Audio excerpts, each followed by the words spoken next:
Hello everyone, आज के इस वीडियो में आप जानने वाले हो सेमेस्टर थर्ड हिस्ट्री कोर 7 के कुछ मोस्ट इम्पोर्टेंट क्वेश्चंस जो एग्ज़ाम में पूछे जाने के बहुत अधिक चांस हैं। तो चलिए आज के इस वीडियो को स्टार्ट करते हैं।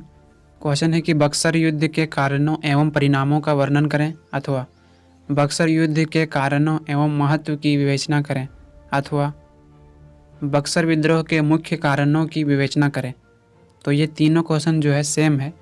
आपको इन तीनों क्वेश्चंस में किसी भी तरह से एग्ज़ाम में पूछे आप आसानी से इसका आंसर लिख सकते हो। तो चलिए हम लोग इसका आंसर को देखते हैं। सबसे पहले आपको परिचय देना है। बक्सर का युद्ध 22 अक्टूबर 1764 में बक्सर के मैदान में लड़ा गया था। यह युद्ध ईस्ट इंडिया कंपनी के हेक्टर मुनरो और मुग़ल तथा नवाबों की सेनाओं के बीच लड़ा गया था। एक और बंगाल के नवाब मीर कासिम, अवध के नवाब शुजाउद्दौला तथा मुग़ल बादशाह शाह आलम द्वितीय की सेनाएं थी तथा दूसरी ओर अंग्रेज कंपनी की सेना लड़ रही थी। इस युद्ध में अंग्रेज़ों की जीत हुई। यानी कि इसमें यह कहा गया है कि बक्सर का जो युद्ध है वो 22 अक्टूबर 1764 ईस्वी में लड़ा गया था। बक्सर युद्ध इसलिए कहा जाता है क्योंकि बक्सर के मैदान में लड़ा गया था।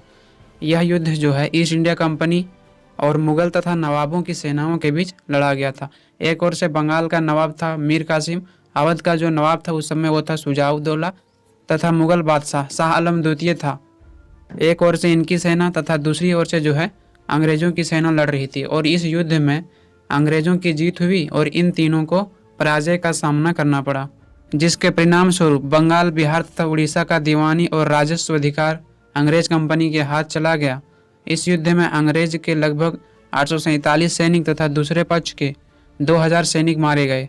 मीर कासिम को युद्ध के मैदान से भागना पड़ा और 12 वर्ष इधर उधर भटकने के बाद 1777 ईस्वी में उसकी मृत्यु हो गई। यानी कि यह कहा गया है कि बक्सर के युद्ध में अंग्रेज़ों की जीत हुई और इन तीनों के सेनाओं की हार हुई, जिसके परिणाम स्वरूप जो है बंगाल, बिहार तथा उड़ीसा का दीवानी अधिकार जो है कंपनी के हाथों में चला गया।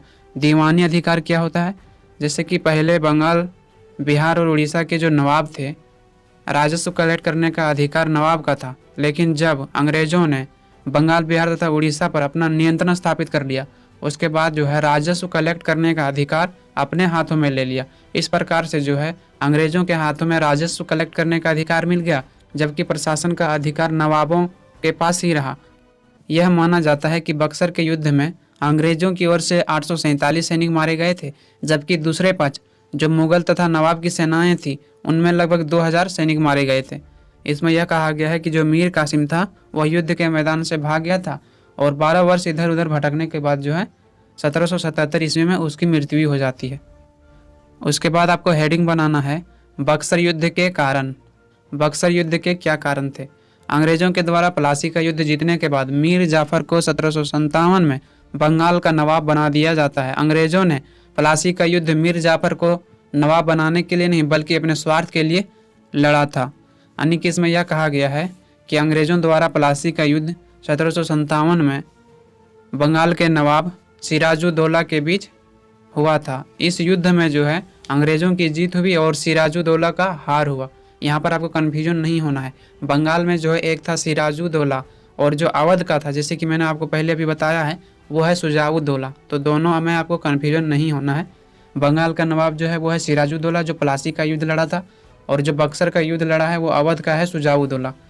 इसमें जो है मीर जाफ़र जो था वो सिराजुद्दौला का सेनापति था और मीर जाफ़र के विश्वासघात के कारण सिराजुद्दौला का प्लासी के युद्ध में हार हो गया।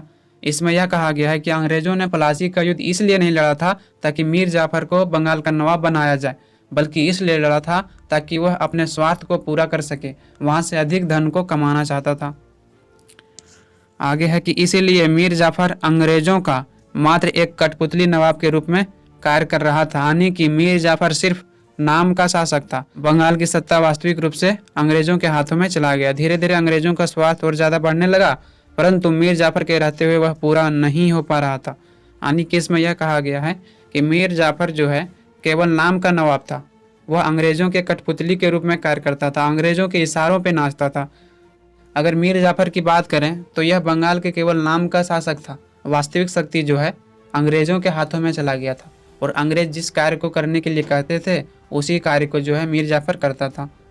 उसके बाद जो है कुछ समय बाद मीर जाफर का दामाद मीर कासिम बंगाल की सत्ता को प्राप्त करने की इच्छा रखता है, जिसके बाद उन्होंने अंग्रेज़ों से बात करता है कि अगर वे उन्हें नवाब बना देगा तो वह उन्हें मीर जाफर से अधिक उनको कायर करने की स्वतंत्रता देगा। यानी कि इसमें यह कहा गया है कि कुछ समय बाद जो है मीर जाफर के जो दामाद हैं मीर कासिम, वह बंगाल का नवाब बनना चाहता है। यानी कि जब मीर कासिम ने अंग्रेज़ों से यह कहा कि आप अगर मुझे बंगाल का नवाब बना देंगे तो मैं आपको मीर जाफर से अधिक कार्यों में स्वतंत्रता दूंगा, उसके बाद जो है अंग्रेज़ों ने मीर कासिम के प्रस्ताव को स्वीकार कर लिया और मीर जाफर को बंगाल के नवाब के पद से हटा दिया और मीर कासिम को बंगाल का नवाब बना दिया गया। परंतु अंग्रेज़ों ने जैसा सोचा था कि मीर कासिम को नवाब बनाने के बाद उनका कार्य और ज़्यादा आसान हो जाएगा, वैसा कुछ भी नहीं हुआ। मीर कासिम ने अंग्रेज़ों से जैसा वादा किया था उसने उसके विपरीत ही अपने कार्यों को किया। यानी कि जब अंग्रेज़ों ने मीर कासिम को बंगाल का नवाब बना दिया, उसके बाद अंग्रेज़ों ने सोचा अब सारा काम करना मेरे लिए आसान हो जाएगा, लेकिन ऐसा कुछ भी नहीं हुआ। मीर कासिम जो है अंग्रेज़ों से जैसा वादा किया था वैसा उन्होंने कार्य नहीं किया, बल्कि उसके विपरीत कार्य किया। अंग्रेज़ों की इच्छा थी कि मीर कासिम भी मीर जाफर की तरह ही उनकी कठपुतली की तरह ही कार्य करे। कठपुतली का मतलब क्या होता है? इशारों पे नाचना। यानी कि अंग्रेज़ों ने जब मीर कासिम को बंगाल का नवाब बना दिया गया तो वह चाहते थे जाफर की तरह मीर कासिम भी उनके अनुसार ही कार्य करे, लेकिन मीर कासिम एक योग्य नवाब था, जिसके कारण उसने अंग्रेज़ों के बताए हुए कार्य को ना करके अपनी स्थिति को मजबूत करने का प्रयास किया। जब मीर कासिम ने अंग्रेज़ों के बताए अनुसार कार्य नहीं किया तो अंग्रेज़ों ने उन्हें पद से हटाने का सोचा और उन्हें 1763 ईस्वी में मीर कासिम के स्थान पर पुनः मीर जाफर को नवाब बनाया। इसके बाद मीर कासिम और अंग्रेज़ों के बीच अनेक स्थानों पर झड़प होती रही। यानी कि मीर कासिम को जब अंग्रेज़ों ने बंगाल का नवाब बनाया, उसके बाद अंग्रेज़ों ने सोचा कि वह हमारी कठपुतली की तरह कार्य करेगा, लेकिन जो है मीर कासिम ने अंग्रेज़ों के बताए अनुसार किसी भी कार्य को नहीं किया, जिसके कारण अंग्रेज़ों ने मीर कासिम को बंगाल के नवाब के पद से हटाना चाहता था। जिसके बाद जो है अंग्रेज़ों ने मीर कासिम को 1763 में बंगाल के नवाब के पद से हटा दिया और पुनः जो पहले मीर जाफर था नवाब, उनको पुनः बंगाल का नवाब बना दिया गया। जब मीर कासिम को पद से हटा दिया और पुनः मीर जाफर को बंगाल का नवाब बना दिया, उसके बाद जो है मीर कासिम और अंग्रेज़ों के बीच कई छोटी बड़ी झड़प होती रही। और इसी समय क्या हुआ कि 1763 ईस्वी में पटना में हुए एक हत्याकांड में मीर कासिम ने अनेक अंग्रेज़ों को मौत के घाट उतार दिया था, जिसके कारण अंग्रेज़ों ने मीर कासिम से बदला लेने के लिए ढूंढने लगा। इस समय मीर कासिम अवध के नवाब शुजाउद्दौला के पास शरण लिया हुआ था और यहाँ से ही उन्होंने शुजाउद्दौला और तत्कालीन मुगल बादशाह शाह आलम द्वितीय के साथ मिलकर अंग्रेज़ों के विरुद्ध युद्ध लड़ने का निश्चय किया।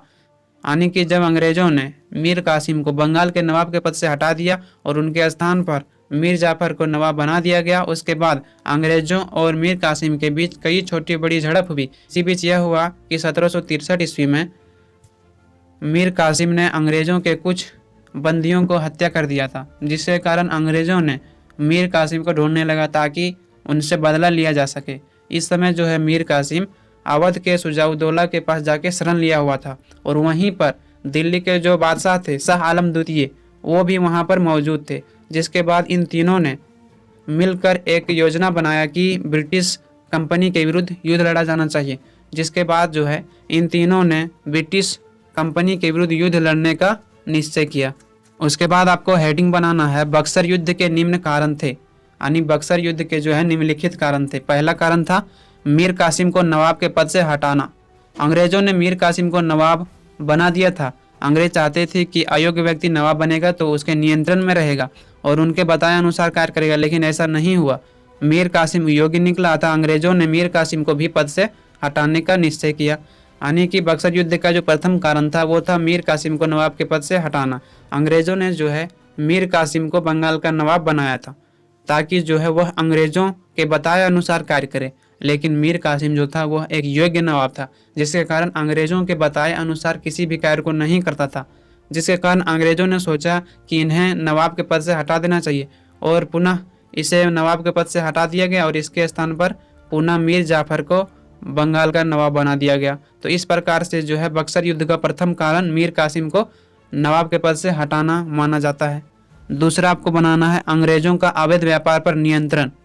अंग्रेज कंपनी के भ्रष्ट कर्मचारी अवैध व्यापार में लगे थे। अपने नाम से वह देसी व्यापारियों का वस्तु बिना टैक्स के भेजने लगे थे। यानी कि अंग्रेज के जो कर्मचारी थे वह सभी भ्रष्ट हो गए थे। उन लोगों ने जो है अवैध व्यापार करने लगा था। अवैध व्यापार किस प्रकार से करता था, जैसे कि यहाँ का जो देसी व्यापारी होता था उनसे उस वस्तुओं को खरीद लेता था और बिना टैक्स दिए वह विदेश में वस्तुओं को भेज दिया जाता था, जिससे वहाँ के जो नवाब थे उनको काफ़ी घाटा लगने लगा। इस कारण से भी इन्होंने अवैध व्यापार पर नियंत्रण स्थापित करना चाहा, क्योंकि पहले जो दस्तक प्रणाली को लागू किया गया था जिसके आधार पर अंग्रेजों को मुक्त व्यापार करने का अधिकार मिल गया था। तो जिनके पास दस्तक होता था वह व्यक्ति भारत से मुक्त व्यापार कर सकता था।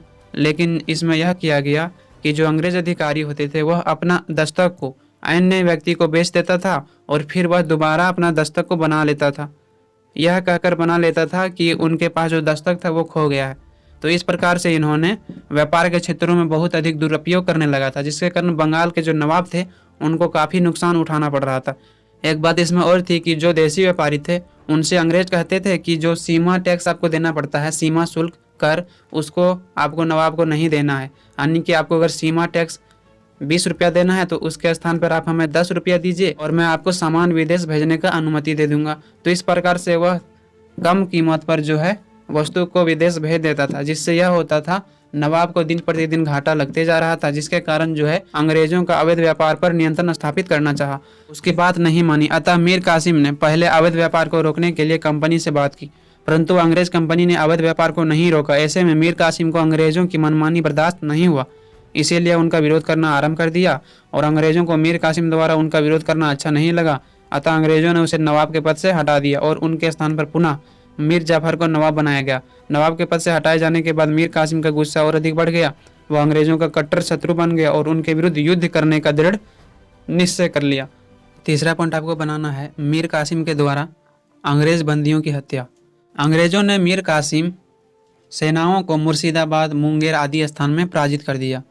इसके बाद मीर कासिम अपने प्राण की रक्षा के लिए पटना की ओर भाग गया। इसी बीच हार से क्रोधित होकर मीर कासिम ने 1763 में पटना से भागते समय लगभग 200 अंग्रेज बंदियों की हत्या करवा दी। इस हत्या में अंग्रेजों का क्रोध भड़क गया, अतः वह मीर कासिम को सबक सिखाना चाहते थे।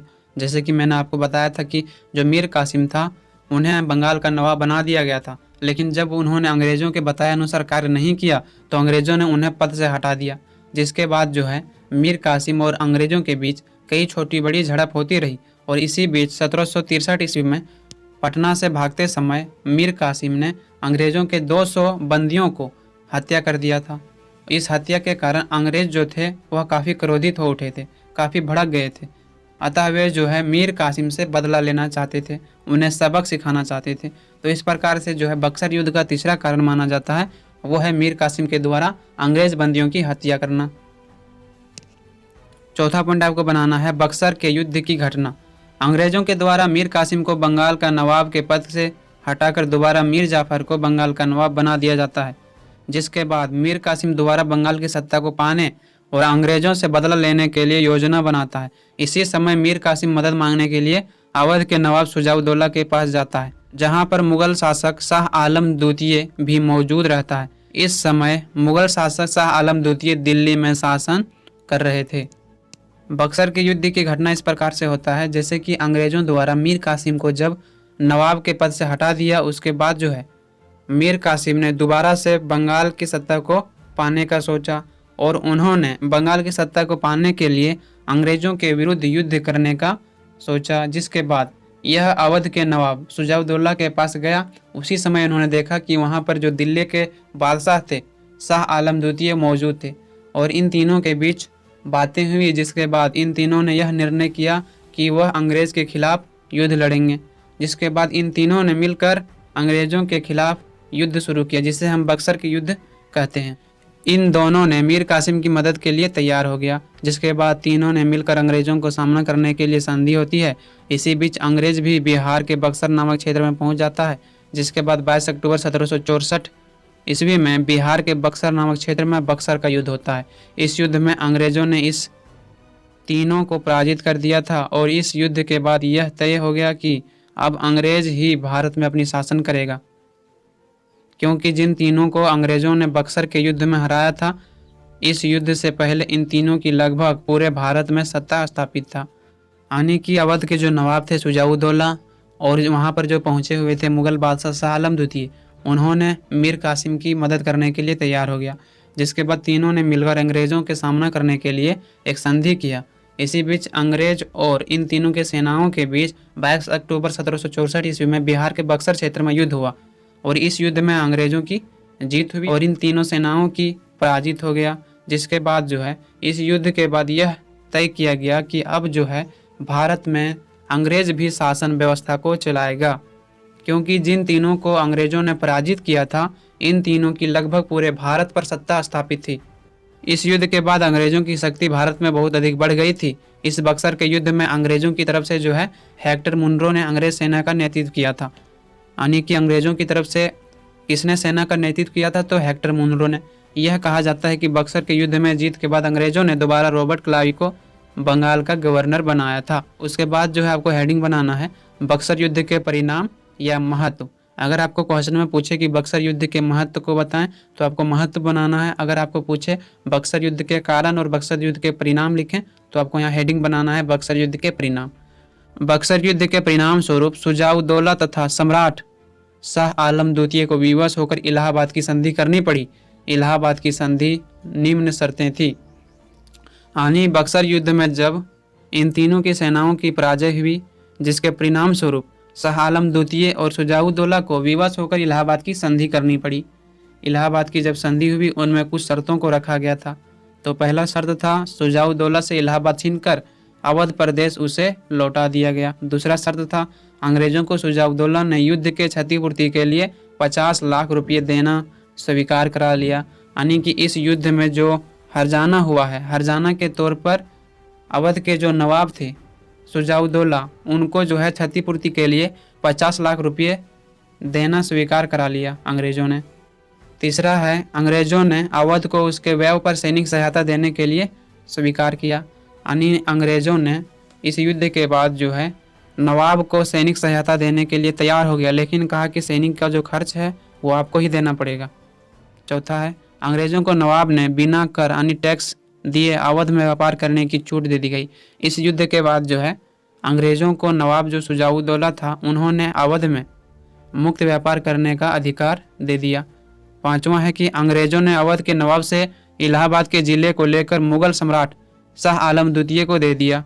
छठा जो है वह मुग़ल सम्राट को अंग्रेज़ों ने 26 लाख रुपये वार्षिक पेंशन देना स्वीकार किया, यानी कि अंग्रेज़ों ने इलाहाबाद की संधि के बाद मुग़ल सम्राट को प्रति वर्ष जो है 26 लाख रुपये पेंशन के रूप में देना स्वीकार कर लिया।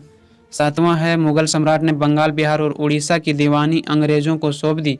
अब इन क्षेत्रों में वे लगान वसूल कर सकते थे, यानी कि बक्सर युद्ध के परिणाम स्वरूप मुग़ल बादशाह ने बंगाल, बिहार और उड़ीसा के दीवानी यानी राजस्व को कलेक्ट करने का अधिकार कंपनी को दे दिया। इसी कारण से जो है अंग्रेज़ों ने मुग़ल बादशाह शाह आलम द्वितीय को प्रति वर्ष 26 लाख रुपये वार्षिक पेंशन देना स्वीकार किया था। नेक्स्ट पॉइंट आपको बनाना है द्वैत शासन प्रणाली। जब अंग्रेजी ईस्ट इंडिया कंपनी ने मीर कासिम को हटाकर मीर जाफर को दोबारा 1763 में बंगाल का नवाब बनाया था, उसके बाद वह 1765 तक नवाब बना रहा, जिसके बाद उसकी 1765 में मृत्यु हो जाती है। बक्सर के युद्ध में जीत के बाद अंग्रेज़ों की इच्छा और ज़्यादा बढ़ने लगती है और वे बंगाल से अपना पूरा फ़ायदा लेने के बारे में सोचता है, और इसलिए रॉबर्ट क्लाइव द्वारा बंगाल में 1765 में द्वैत शासन प्रणाली को लागू कर दिया जाता है, यानी कि बक्सर के युद्ध में अंग्रेज़ों की जीत हासिल हुई। जिसके बाद जो है बक्सर के युद्ध के बाद जो है बंगाल का जो गवर्नर बना वो बना रॉबर्ट क्लाइव। रॉबर्ट क्लाइव ने जो है बंगाल में द्वैत शासन को लागू कर दिया था। द्वैत शासन क्या था? तो द्वैत शासन हम उसे कहेंगे जैसे कि पहले जो नवाबों के पास प्रशासनिक तथा राजस्व को कलेक्ट करने का दोनों अधिकार था, अब यहाँ पर जो है प्रशासन का जो अधिकार है वह नवाब को दे दिया, लेकिन यहाँ पर जो राजस्व कलेक्ट करने का अधिकार था वह जो है कंपनी ने अपने हाथों में ले लिया। तो इसी प्रकार से द्वैत शासन प्रणाली कहा गया। इस द्वैत शासन प्रणाली में अंग्रेजी ईस्ट इंडिया कंपनी कार्यों का सारा बोझ बंगाल के नवाब के ऊपर डाल देती है और राजस्व के सारे अधिकार अपने पास रख लेती है। जैसे कि मैंने आपको बताया था, मैंने आपको बताया था कि जो प्रशासन का अधिकार है वह बंगाल के नवाब को जिम्मेदारी दे दिया गया था, जबकि राजस्व जमा करने, राजस्व कलेक्ट करने का अधिकार कंपनी ने अपने हाथों में रख लिया था। जैसे टैक्स वसूलना, व्यापार करना, इस कारण सारी प्रशासन संबंधित जिम्मेदार नवाब को करनी होती थी और अंग्रेजी कंपनी सिर्फ अपना पैसे को भंडार भरने में लगी थी, जैसे कि मैं आपको बताया था, जिसके कारण कुछ समय बाद जो है बंगाल को पूरी तरह से बर्बाद कर दिया। यह जाहिर सी बात है कि जब प्रशासनिक क्षेत्र में केवल नवाब का हस्तक्षेप रहेगा और जब राजस्व कलेक्ट करने का जो अधिकार है कंपनी अपने हाथों में लेगा, तो वहाँ का दिन प्रतिदिन स्थिति दयनीय होता चला जाएगा। और इसी प्रकार से बंगाल का हुआ और अंत में जो है बंगाल को अंग्रेजों ने पूरी तरह से बर्बाद कर दिया। उसके बाद हम लोग कुछ मोस्ट इंपॉर्टेंट ऑब्जेक्टिव क्वेश्चन को जानते हैं। पहला है बक्सर का युद्ध कब लड़ा गया था। तो बक्सर का युद्ध जो लड़ा गया था वो था 22 अक्टूबर 1764 ईस्वी में। अधिकतर जगह जो है 22 और 23 अक्टूबर दिया हुआ है, लेकिन आप जो है 22 अक्टूबर ही मारना। आपको अगर पूछे कि बक्सर का युद्ध कब हुआ था तो आप 22 अक्टूबर ही देना। यहाँ पर 23 है तो आप 23 नहीं देना, 22 ही देना। दूसरा है कि बक्सर का युद्ध किनके बीच लड़ा गया था। तो अंग्रेजों और मीर कासिम शुजाउद्दौला तथा शाह आलम द्वितीय के बीच, यानी एक ओर से अंग्रेज था और दूसरी ओर से था मीर कासिम जो बंगाल का नवाब था, शुजाउद्दौला जो अवध का नवाब था, शाह आलम द्वितीय जो दिल्ली का बादशाह था। तीसरा पॉइंट है कि बक्सर के युद्ध में अंग्रेजों सेना का नेतृत्व कौन कर रहा था, जैसे कि मैंने आपको बताया था हेक्टर मुनरो। चौथा है कि इलाहाबाद संधि कब हुई थी।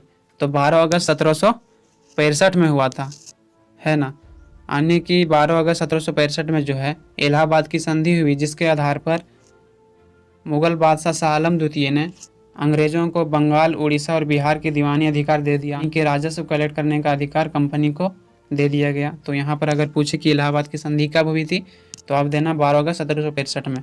इसी प्रकार पांचवा क्वेश्चन है कि सम्राट शाह आलम द्वितीय ने बंगाल, उड़ीसा और बिहार की दीवानी कब अंग्रेजों को सौंपी। तो 12 अगस्त 1765 ईस्वी में। छठा है कि मीर कासिम की मृत्यु किस वर्ष हुई थी। तो 8 मई 1777 ईस्वी में। सातवां है कि ईस्ट इंडिया कंपनी बंगाल की दीवानी कब प्राप्त की थी। तो बंगाल, उड़ीसा और बिहार की दीवानी 12 अगस्त 1765 में प्राप्त की थी। अगर आपको तीनों पूछे बंगाल, उड़ीसा और बिहार की दीवानी कब प्राप्त की थी अंग्रेजों ने, तो आप देना 12 अगस्त 1765। अगर आपको केवल एक पूछे ईस्ट इंडिया कंपनी ने बंगाल की दीवानी कब प्राप्त की थी, तो आप इसका आंसर देना 12 अगस्त 1765। तो इन दोनों में से आपको कोई भी पूछे 12 अगस्त 1765 देना है। आठवां क्वेश्चन है कि मीर कासिम बंगाल का नवाब कब बना था। तो 1760 ईस्वी में बना था। 10वां है कि क्लाइव बंगाल की गवर्नर कब बना था। तो रॉबर्ट क्लाइव जो है बंगाल का गवर्नर 1757 ईडी में बना था। तो इस प्रकार से यहाँ पर समाप्त होता है। मैं उम्मीद करता हूँ कि आप सभी को समझ में आया होगा। आपको अगर इस वीडियो से थोड़ी सी भी सहायता हुआ हो तो प्लीज़ आप सब्सक्राइब और लाइक ज़रूर कर लेना, इससे मेरा हौसला बढ़ता है। तो आज के लिए इतना ही, मिलते हैं नेक्स्ट वीडियो में। जय हिंद।